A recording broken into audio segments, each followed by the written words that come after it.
नमस्कार, मैं दीपक कुमार आप सभी का स्वागत करता हूं और आप देख रहे हैं नालंदा न्यूज़ 24। और आज मैं बिहार शरीफ के रास्ते राजगीर में मौजूद हूं और हमारे साथ एक भोजपुरी के उभरते हुए कलाकार, उभरते हुए एक्ट्रेस मौजूद हैं और जिनका नाम है बबली नायक जी। तो चलिए इनसे जानते हैं इनका सफ़र। नमस्कार। नमस्कार आपको और हमें जो देख रहे हैं, जो हमें प्यार दे रहे हैं, उन सबको मैं तहे दिल से धन्यवाद कहूँगी। जो मुझे इतने कम समय में बहुत सपोर्ट मिला भोजपुरी से। भोजपुरी के कुछ अच्छे लोग थे जो मुझे सपोर्ट भी किए, तो उसके लिए थैंक्सफुल हूँ। और बताइए आप कैसे हैं? मैं ठीक हूँ। आप मुझे ये बताएं कि आप प्रॉपर रहने वाले कहाँ के हैं? मैं बिहार से ही हूँ, मुंगेर ज़िला से बिलोंग करती हूँ। प्रॉपर मैं सफ़ेद की रहने वाली हूँ और अभी मेरा रहना हवेली खड़गपुर होता है। अच्छा। जी। और आपका फैमिली बैकग्राउंड थोड़ा-सा बताएँ? फैमिली बैकग्राउंड क्या बताऊँ, बस इतना है कि हमारा कोई गॉडफ़ादर नहीं है इस फ़ील्ड में, क्योंकि फैमिली बैकग्राउंड जो है वो सर्विस, जानते हैं हमारे बिहार में कितना इम्पोर्टेंट दिया जाता है। हुँ, हुँ। एक पार्ट ऑफ लाइफ़ होता है जॉब, कि हाँ, बिल्कुल। सरकारी नौकरी करना है भैया, पढ़ रहे हैं तो बस। हम भी अभी भी मैं भी अभी पढ़ाई कर रही हूँ, ऐसा नहीं कि मैं एक्ट्रेस हूँ तो मैं पढ़ती नहीं हूँ। अभी मैं भी सेकंड सेमेस्टर में हूँ, एलएलबी कर रही हूँ। नेक्स्ट घर वाले को मतलब एक तरह से रिझा के रखना है। मम्मी देखेगी तो डाँट पड़ेगी, सॉरी। तो बस बहुत अच्छा रहा, और स्ट्रगल पीरियड तो सबका बुरा होता है। जानते हैं जब हम संघर्ष करते हैं तभी कुछ अच्छा अचीव करते हैं। तो ये बताएँ कि आपका जो फ़िल्म इंडस्ट्री का जो सफ़र है, जी। वो कैसा रहा अब तक का? अभी सितंबर में मे बी 1 साल हो जाएगा, और मैं पहले पिक्चर की थी अंडर 18 में दारू, जो कि 4 स्टेट से अवॉर्डेड फ़िल्म है और 20 अवार्ड एक्चुअली मिल चुका है उसको, चाहे वो नेशनल अवार्ड क्यों ना हो, और बिहारी पहचान भी मुझे मिल चुका है 71 पे। दारू फ़िल्म का नाम था, भोजपुरी फ़िल्म थी और बहुत कम बजट की फ़िल्म थी और बहुत बेहतरीन थी। मतलब एक तरह से अवॉर्डेड फ़िल्म, मेरी लाइफ़ की सबसे पहली फ़िल्म। तो संतोष भैया को थैंक यू कहूँगी जिन्होंने मुझे उस काबिल समझा। और उसके बाद मैं फ़िल्में छोड़ चुकी थी, क्योंकि बहुत ज़्यादा गाँव से, मैं एक्चुअली हूँ शहर से लेकिन रहना गाँव में हुआ शुरू से। तो वहाँ के कुछ थोड़े लोग थे जो चीप माइंड के थे, तो वो मम्मी को थोड़ा बोलते थे, फैमिली को बोलते थे, बेटी है, घर से बाहर मत जाने दो, ये मत करने दो, ऐसी है, कैरेक्टर ऐसा है, भोजपुरी फ़िल्म में ऐसा होता है, फ़िल्म लाइन ही ऐसा है। आई नो कि फ़िल्म लाइन ऐसा होता है, हर फ़ील्ड में मुझे मेरे ख़्याल से शोषण है, लेकिन आप कहाँ से निकलते हैं, कैसे बचते हैं, वो आप पे ऊपर डिपेंड करता है, मेरे अकॉर्डिंग। क्योंकि मैं इतने दिन से काम कर रही हूँ, हाँ, हाँ, ना हाँ, मैं बस एक होता है ना, कुछ बोल दे तो हुँ, हुँ। सामने वाले को बस इधर से सुनो, इधर से निकालो, ये हर जगह है। मैं एक्चुअली जॉब भी की थी रियल एस्टेट में, और कहीं जगह ऐसा भी हुआ कि वहाँ भी मुझे शोषण दिखा। तो मुझे लगा जब मुझे यहाँ फ़ाइट करना है, इससे बेटर मैं उसमें फ़ाइट करूँ। तो इसलिए मैं इंडस्ट्रीज़ को फिर से जॉइन की पिछले सितंबर से। तो मैंने फिर उसके बाद किया था सैयां थानेदार साहब, उसमें काजल यादव जी थी, आकांक्षा दुबे थी, हमारे अयाज सर थे, बालेश्वर सर थे, संजय पांडे, मतलब लोग थे। अब मैं विलन थी, एज अ लीड विलन मैं काम की थी।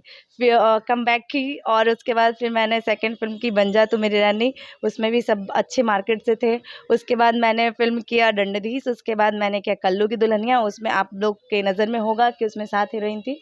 हुँ, हुँ, हुँ। एक्चुअली मैं कल्लू जी के अपोजिट नहीं थी, मे बी नेक्स्ट आप लोग का आशीर्वाद प्यार रहा तो मैं भी रहूँ, लेकिन उस टाइम मैं देव जी के अपोजिट थी।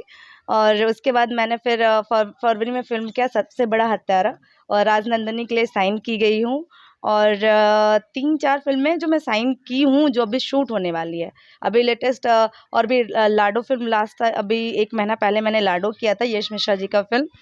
उसमें मैं बहुत अच्छी चीज़ों में नज़र आऊँगी। मैं कोशिश करती हूँ कि कुछ अलग करूँ, कुछ डिफरेंट करूँ। ऐसा नहीं कि मुझे बस हीरोइन करना है, मैं हीरोइन करूँ, ऐसा नहीं है। बस ऐसा हो कि मैं उस चीज़ को अच्छे से जी पाऊँ। तो और भी फ़िल्में थी, उसके बाद आपके मन करने जा रही हूँ, अभी नेपाल में शूटिंग है, काठमांडू में भी वो फ़िल्म अभी नहीं बता सकती क्या है। और मे बी आप लोग का आशीर्वाद रहा तो फिर मैं अभी प्रमोद जी के साथ फ़िल्में करूँ। मतलब कहा, मेरे हिसाब से कहा जाए तो मैं कम समय में बहुत अच्छा सपोर्ट मिला। मैं जो पहले मुझे नहीं मिल पाया था अंडर 18, अभी वो मिला। तो बहुत लेट मिला लेकिन बहुत बेहतर मिला। तो जैसा कि आपका पहला मूवी दारू था, हाँ जी। तो जब आपके घर वाले ये मूवी देखे या फिर जाने, तब उनका क्या रिएक्शन था? एक्चुअली जब शूट कर रही थी, जब फ़िल्मों में आने की कोशिश कर रही थी, उस टाइम मैं 10th में थी, जब मैंने दारू फ़िल्म किया था। तो मेरे घर वाले कह रहे, नहीं करना है, एकदम ज़रूरत ही नहीं है। तो मैं घर से भाग गई थी। बहुत स्ट्रगल की हूँ, मैं बता नहीं सकती। फिर उसके बाद जब वो फ़िल्म जब रिलीज़ आई, मे बी 17-18 में रिलीज़ हुई वो फ़िल्म। जब अवार्ड मिली तो फैमिली वाले बहुत सपोर्ट किया। स्पेशली मेरी मम्मी उस टाइम भी सपोर्ट करती थी, आज भी सपोर्ट कर रही हैं। और मुझे लगता है अगर मैं गलत भी करती हूँ तो माँ होती है। अब क्या दुनिया ही जग जाहिर है कि माँ क्या होती है। तो मैं अपनी मम्मी से ऐसे बहुत प्यार करती हूँ, उन्होंने बहुत सपोर्ट किया मुझे, पढ़ाई से लेके से हर चीज़ से सपोर्ट की हैं। तो अभी आप राजगीर में हैं, तो राजगीर में आपका पर्पस क्या है? एक्चुअली ये तो गुप्त बातें हैं, लेकिन फिर भी आप लोग से कुछ छिपती नहीं तो बता ही देने में ही बेहतर है। ओमकार जी एक फ़िल्म कर रहे हैं जो सेकंड मंथ से स्टार्ट हो जाएगी, लास्ट अभी सितंबर से। तो इसलिए अभी हम लोग सबसे बड़ा हत्यारा का गाना शूट नहीं किए थे, हमारा गाना बाकी रह गया था, तो इसलिए सेकंड शेड्यूल लगी है। तो उसमें हम लोग गाना शूट करेंगे, इसको कंप्लीट करने की कोशिश करेंगे, फिर उसके बाद सेकंड शेड्यूल हम लोग लगा रहे हैं दूसरे पिक्चर का। तो कितना गाना बाकी रह गया आप अभी? 5 फ़िल्म का 5 गाना कंप्लीट अभी बाकी है। अच्छा, कंप्लीट होने में थोड़ा समय है, मे बी 1 वीक में कंप्लीट हो जाए सारे गाने। तो मतलब ये पाँचों के पाँचों गाने मतलब राजगीर में ही शूट होंगे? जी, हमारा बिहार किसी से कम है क्या? हम तो अभी नेपाली सॉन्ग भी करके आई हूँ, नेपाली लैंग्वेज में। कहते हैं ना कि एक अदाकारों के लिए कोई रंग या फिर कोई लैंग्वेज, कोई दीवार नहीं होता। जब मैं संघर्ष करने वाले हो, कभी हार नहीं होता। तो वैसे ही कुछ है। मैं भी कोशिश अच्छी कर रही हूँ और राजगीर हमारा एक कहा जाए तो आज से नहीं, ये हमारा इतिहास रहा है, तो इतिहास को कोई बदल नहीं सकता क्योंकि वो खुद में इतिहास है। इसलिए तो मैं तो पूरी कोशिश करती हूँ कि हमारा सारा प्रोजेक्ट बिहार में तो बहुत अच्छा लगता है। अब लेकिन क्या करें, कुछ सीज़न की वजह से बाहर भी होने लगते हैं शूट।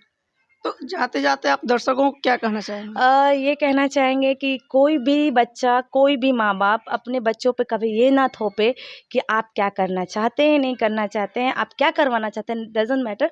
बच्चे से हमेशा ये पूछें आप क्या करना चाहते हैं, कि तब आप जब ऐसा बोलते हैं तो उसको एक अंदर से जो अंदर की शक्ति मिलती है ना, वो अलग होती है। क्योंकि मैंने ये फ़ील किया है, क्योंकि ये चीज़ें मेरे साथ हुई है, इसलिए कभी किसी पे कोई चीज़ ना थोपे, जिसको जो करना है वो वैसा ही करेंगे।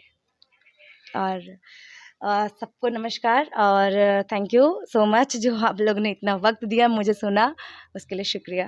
तो दोस्तों ये थे भोजपुरी के बढ़ते हुए एक्ट्रेस बबली नायक जी। तो फिर किस और दिन किसी और एक्ट्रेस के बीच में रूबरू होंगे, तब तक के लिए नमस्कार।